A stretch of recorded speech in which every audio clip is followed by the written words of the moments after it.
ओम नमः शिवाय गुरुवे सच्चिदानंदमूर्तये निष्प्रपंचाय शांताय निरालंबाय तेजसे गुरुर्ब्रह्मा गुरुर्विष्णु गुरुर्देवो महेश्वरः गुरु साक्षात् परब्रह्म तस्मै श्री गुरुवे नमः। सभी को सादर प्रणाम और नमस्कार और यथा योग्य अभिवादन। मित्रों, समय समय पर हम योग के कई उपांग और क्षेत्रों का वर्णन करते हैं।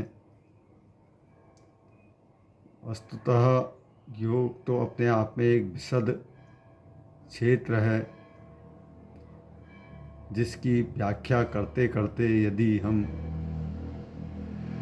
समुद्र के पानी को भी शाही बनाकर लिखें तो वह पूर्ण नहीं हो सकता है, क्योंकि योग का पथ जो जिस मार्ग पर चल रहा है उसी मार्ग पर वह योगी ही है। अब यहाँ पर बात आती है कि वास्तव में योग है क्या।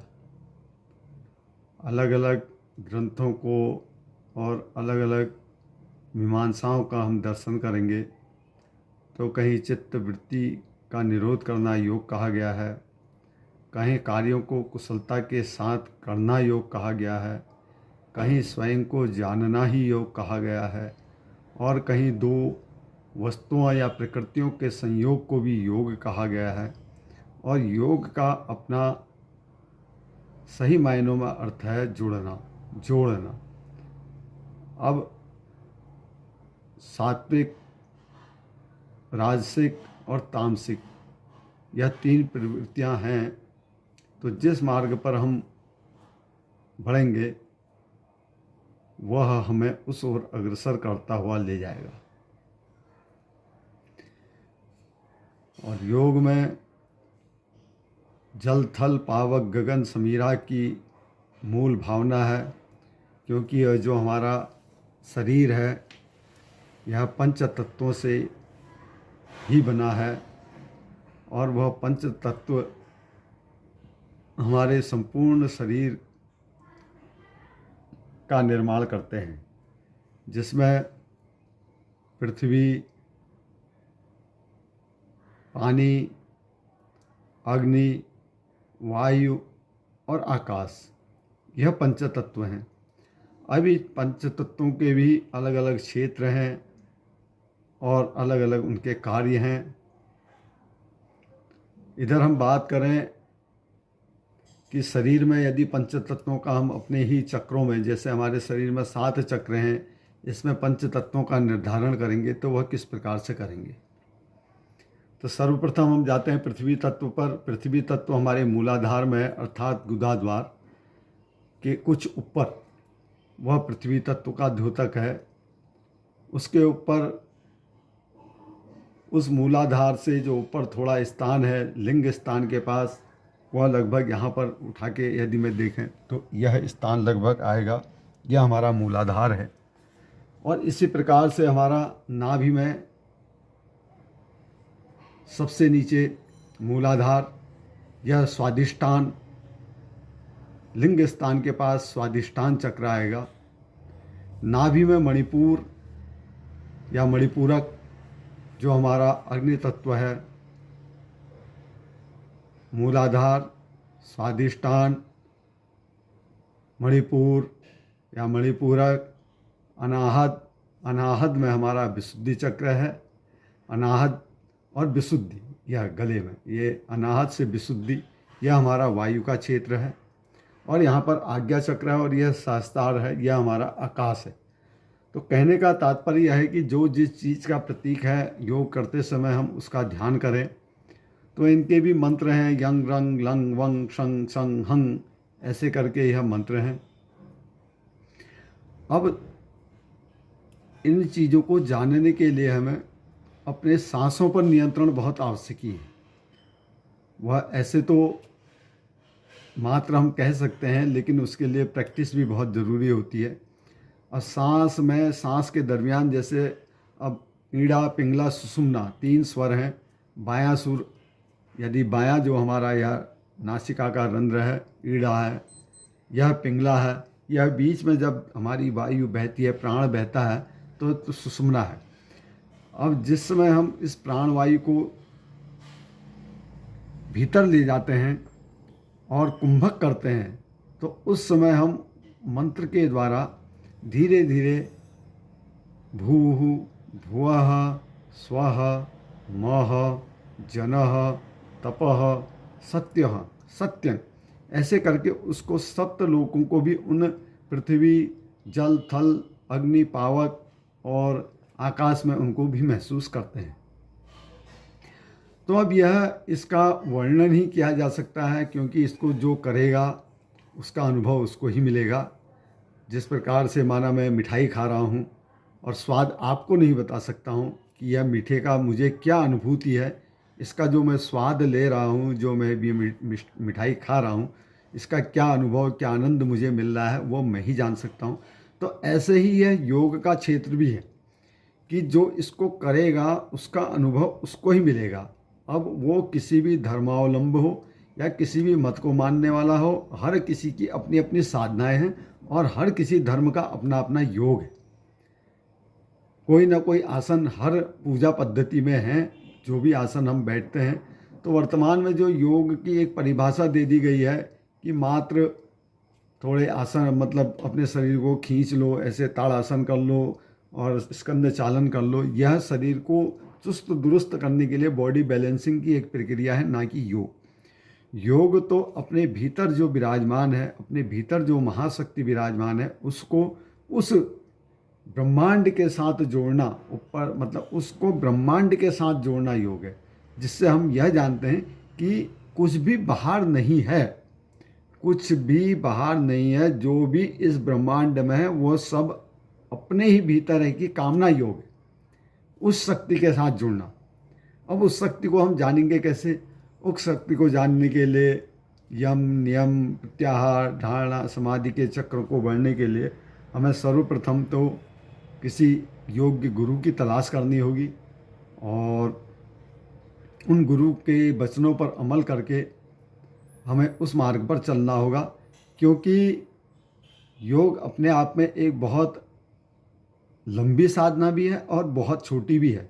क्योंकि जन्म जन्म के जो हमारे उपार्जित संस्कार हैं, जो जैसे गीता में भगवान ने कहा है, अर्जुन तेरे और मेरे हजारों जन्म हो चुके हैं, लेकिन तू अपने एक भी जन्म को नहीं जानता है और मेरे तेरे प्रत्येक जन्म को जानता हूँ, इसलिए तू युद्ध कर। अब उन्होंने युद्ध को भी योग कहा है कि तू युद्ध कर। यदि युद्ध में मैदान से भागेगा तो तेरा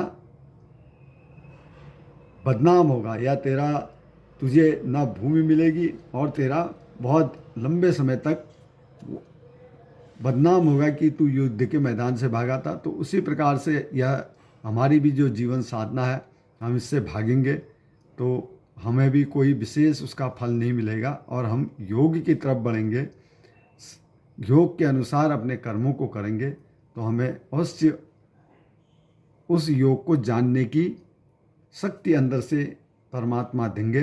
क्योंकि परमात्मा सबके समान रूप से ही हर किसी में व्याप्त है। अब छोटा सा एक उपाय ही ले लें कि आप आजमाना कभी। अब यदि आपको लगे कि हमने इसमें बढ़ना है या हम इसको करें, तो आप कुछ मत करना, आप केवल कहीं शांत में बैठ के किसी भी अपने दोनों अंगुलियों को इस कान के अंदर ऐसे लगाकर ओम का उच्चारण करना।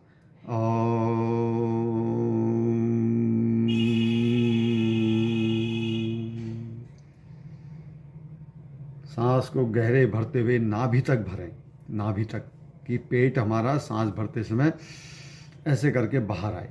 फिर उसको ओंकार की ध्वनि, कान में अंगुली ऐसे ही रहेंगी, जोर से दबाना नहीं है कि कान को बहुत जोर से दबा दिया और उनमें कान में दर्द हो रहा है। केवल हल्के से ऐसे कान में अंगुली को रखेंगे और ओंकार का नाद करेंगे। और अ उ म 3 शब्दों से ओम बना हुआ है, ना कि ओम ओम ऐसे नहीं, अ उ म। और अ की आवृत्ति जैसे 3 भाग यदि कर लें तो औ को सपोज 10 सेकंड करना है, ऊ को 20 सेकंड करना है। अब मौ को आप जितना दीर्घाकार करेंगे वह अनुभव उतना आपको ज़्यादा होगा। और जब हम ऐसे कान में अंगुली रखेंगे तो जो अंदर एक नाद सुनाई देगा, नाद या इस तरीके से आप अपने कानों में अंगुली रखें और ओम।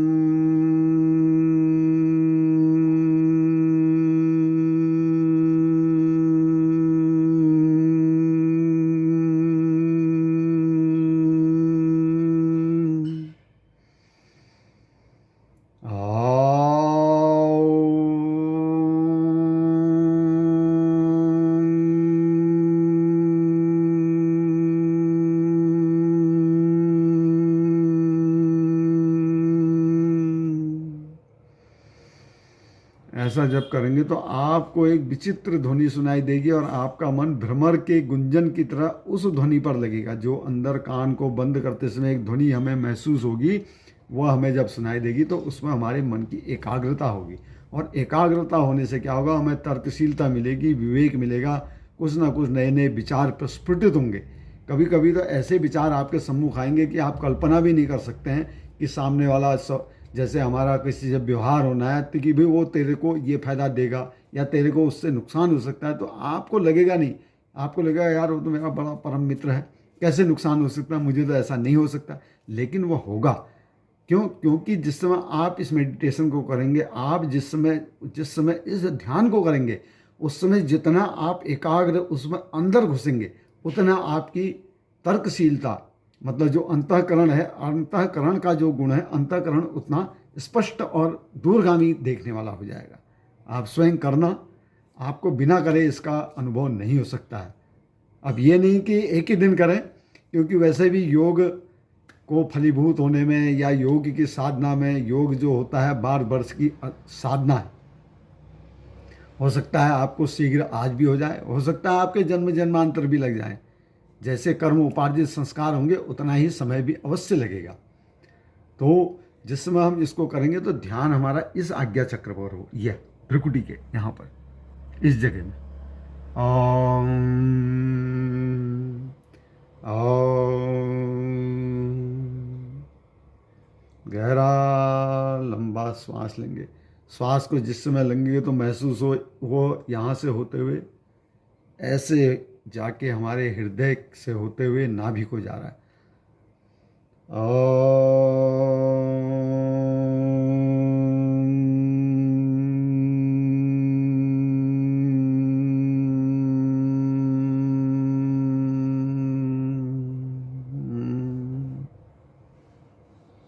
फिर गहरी लंबी सांस लेंगे। यदि आपको कोई ऐसा लगे कि पूछना चाहिए तो आप संपर्क भी मुझसे करें या कमेंट बॉक्स में कुछ कमेंट भी छोड़ दें।